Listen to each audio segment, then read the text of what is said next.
Hello friends, आज हम लोग मध्य भारत एग्रो प्रोडक्ट लिमिटेड का जो Q1 FY27 का रिजल्ट आया हुआ है और कॉन कॉल में जो उन्होंने बताया वो सारा हम लोग डिस्कस करेंगे। ठीक है, तो before starting the this analysis video हम I will give you disclosure कि I have the holding in this company. ठीक है, नाउ अभी हम लोग इसका पहले नंबर देखते हैं। तो रेवेन्यू का ग्रोथ का नंबर दे टोल्ड कि 1.6% वाई का हमारा रेवेन्यू ग्रोथ हुआ है।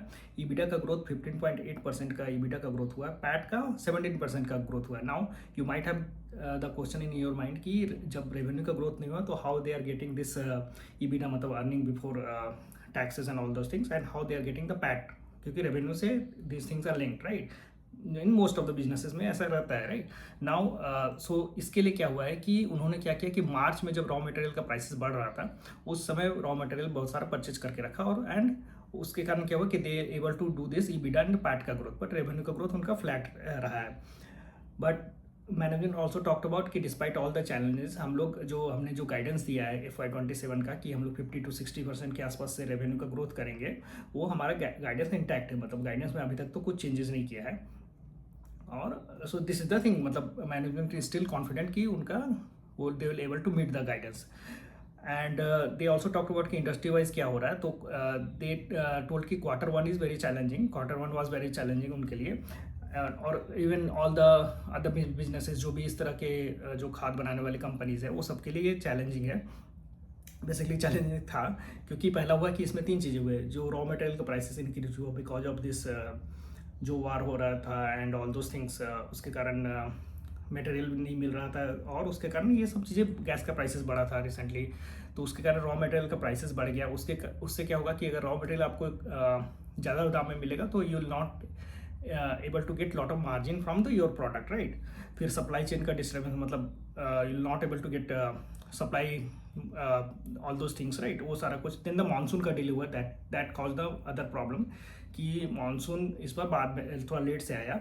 अभी जो इनके मेन प्रोडक्ट्स है, हाउ दिस इम्पैक्टेड बेसिकली कि इनके जो प्रोडक्ट्स है, मतलब डीएपी है, एनपीके एंड एसएसपी, जो ये लोग फर्टिलाइजर बनाते हैं, वो जब प्राइमरी टाइम जब लैंड जो प्रिपेयर होता है खेती करने के लिए उस समय ही ये प्रोडक्ट्स उनके अप्लाई होते हैं, या जब पौधे छोटे रहते हैं, मतलब जो क्रॉप छोटे रहते हैं तो उस समय अप्लाई होते हैं।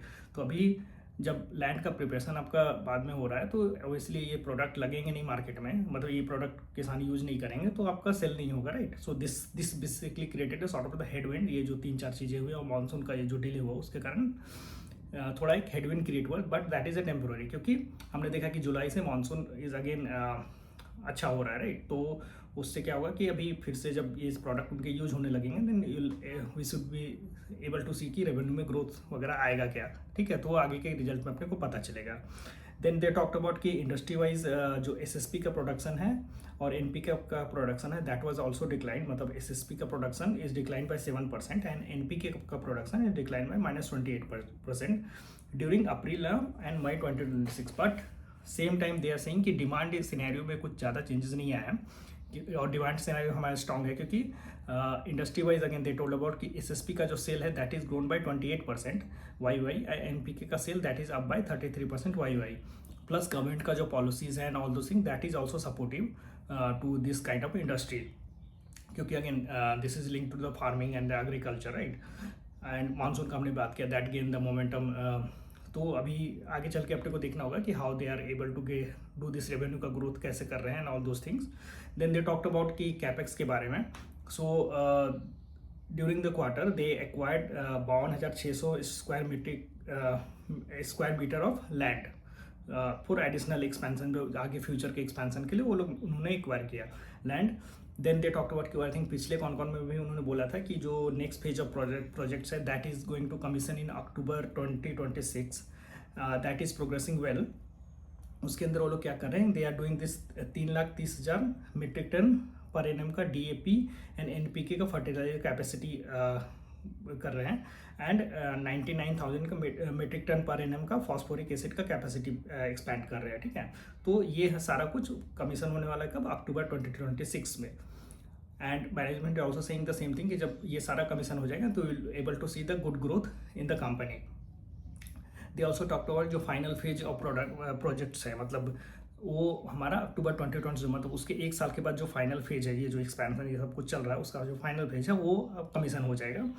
सो उसमें what they are doing additional 3,30,000 metric ton का DAP NPK capacity and 66,000 metric ton का फास्फोरिक एसिड का कैपेसिटी एंड 3,96,000 मीट्रिक टन का सल्फ्यूरिक एसिड कैपेसिटी। तो ये सारा कुछ जब हम लोग इनका रिजल्ट डिस्कस करेंगे आगे का, मतलब अक्टूबर 2026 का बोल रहे हैं कि 2027 में ये सारा जो एडिशनल चीज़ें हैं ये एडिशनल आने वाला है उनका in the capacity. Guidance wise we talked about कि दे आर स्टिल कॉन्फिडेंट कि हम लोग आगे का रेवेन्यू का ग्रोथ जो हमने गाइडेंस दिया है FY27 का जो 50 से 60% का, that is intact right now. They are confident कि हम लोग वो कर लेंगे और हम लोग हो सकता है उससे अच्छा भी परफॉर्म कर सकते हैं। सो या these are all the things about Madhya Bharat agro product limited के बारे में। नाउ वी नीड टू से कि आगे चल के मतलब अभी जो Q2 का रिजल्ट आएगा उसमें इनका रेवेन्यू अभी का, क्योंकि दिस इज ऑलमोस्ट फ्लैट 1.6% का ग्रोथ आया राइट रेवेन्यू का। तो वी नीड टू सी कि आगे जो Q2 का रिजल्ट आएगा तो how their revenue is growing based on the जो गाइडेंस के हिसाब से how they are performing. So जब भी Q2 का रिजल्ट आएगा तो हम लोग इसके बारे में बात करेंगे। नाउ इस बिजनेस के अराउंड आपके अगर और भी कोई क्वेश्चन होते तो आप कमेंट में ऐड करो। किसी दूसरे बिजनेस के भी एनालिसिस आप रिलेटेड कुछ भी क्वेश्चन होते तो वो आप कमेंट में ऐड करो। और अगर ये एनालिसिस आपको अच्छा लगा तो like share and subscribe. Thank you.